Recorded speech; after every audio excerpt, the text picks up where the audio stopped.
I'm Jade. Welcome back to my channel. Today is the final episode of my 6-part series on advice for anyone interested in becoming a pilot here in South Africa. Before we jump into the video, I just want to remind you to please like and subscribe to my channel. I'd really appreciate the support. Today we're going to discuss some general tips as well as the importance of having a good support structure during your flight training.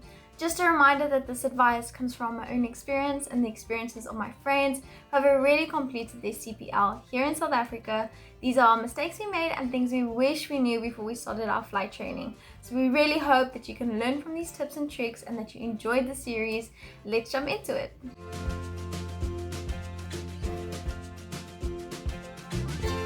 I'm going to start off by speaking about the importance of having a good support structure when you start your flight training and also during your flight training, because this is going to help keep you on track. So it's very rare that this experience is just going to be smooth sailings. I think you will face some hardships and possibly even failure. So it's so important to have a good support structure to keep you on track, to keep you motivated so that you don't give up. And if you're a woman, you need to realize that you're entering a male-dominated industry. So it is a possibility that you could face some biases and even harassment. So it is so important that you have someone to confide in, whether it's a family member, whether it's a friend, but hopefully you can find someone at your flight school who will take these issues seriously. Unfortunately, it isn't something that is uncommon. Many women do face this and it isn't really spoken about. So realize that you're not alone, but you do deserve to have a good learning environment. When it comes to the practical aspects of flight training, I think it's also important that as a parent, you don't put too much pressure on your child. I'm sure they're trying their absolute best and that they don't want to be slower than others, but some students need more practice than others, and that is okay. I've never met a student that hasn't at least failed one test, so don't be too hard on them, keep them motivated. It can be very, very demotivating when you put in a lot of work for studying and then you still fail. Let's start off by discussing some general tips. It is so important that you finish your ground school and exams as soon as possible. You get limited time to finish your exams, you get 18 months, and if you do not finish your exams in that period, your license will lapse and you'll have to start from the beginning again, which is a terrible experience. So please finish your exams as soon as possible. Online question banks do help. My friends and I use Pilot Exams and Question Bank, so I definitely suggest giving them a look if you're doing your PPL or CPL exams.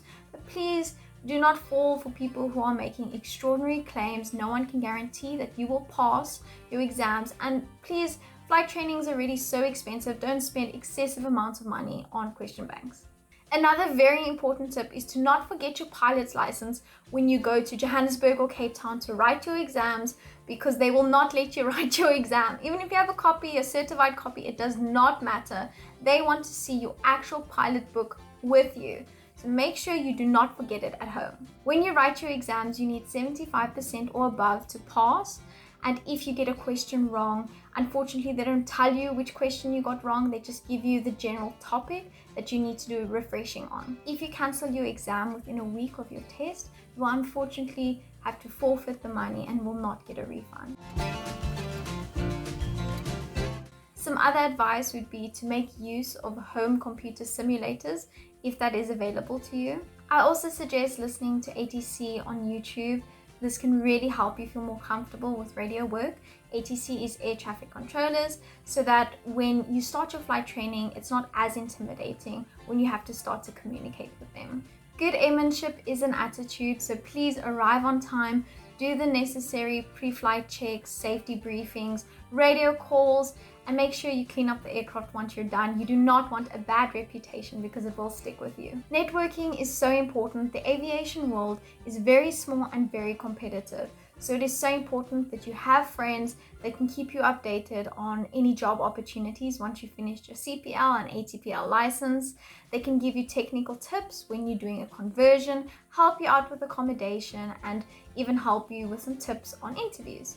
Something your flight training will definitely teach you is patience. So the sooner you learn it, the better you'll be off.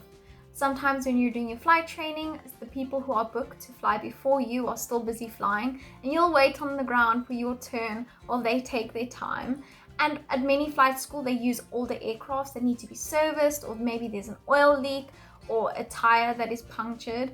So it does take time, and sometimes your flight will need to be cancelled. And of course, the weather is unpredictable, so you learn a lot of patience to wait for your flying.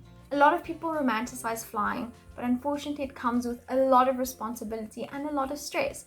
Accidents happen and people do die, so it is so important that you are focused and practicing good airmanship, doing the necessary pre-flight check. If you're getting very nauseous during your flight training, please go see your doctor so that it can get sorted out. I think it's also important that you check your headset to make sure it's not applying too much pressure around your ears. And if you're doing long navs, don't make the mistake I did. I used to put my board with all my calculations on my lap so that I would have to look all the way down and all the way back up again, and it used to make me very nauseous. So a tip is to add a lot of press stick to that board and stick it onto the yoke. Then you only need to glance down and write, and it doesn't make you as nauseous. It is so important that you make some friends. Keep in mind that flying can sometimes get a bit lonely. It is an individual process, so it feels good to have friends that are going through the same thing as you, as well as to help one another with resources. You are going to make such great memories during your flight training. Really soak it in. It is a long journey, but it is well worth it. There are great traditions, especially when you do your first solo. Each school has a different tradition, but you are going to make memories that will last you a lifetime. Thank you so much for watching my video. I really appreciate the support. If you have any additional tips or advice that you'd like to give someone who is starting their flight training, please comment down below.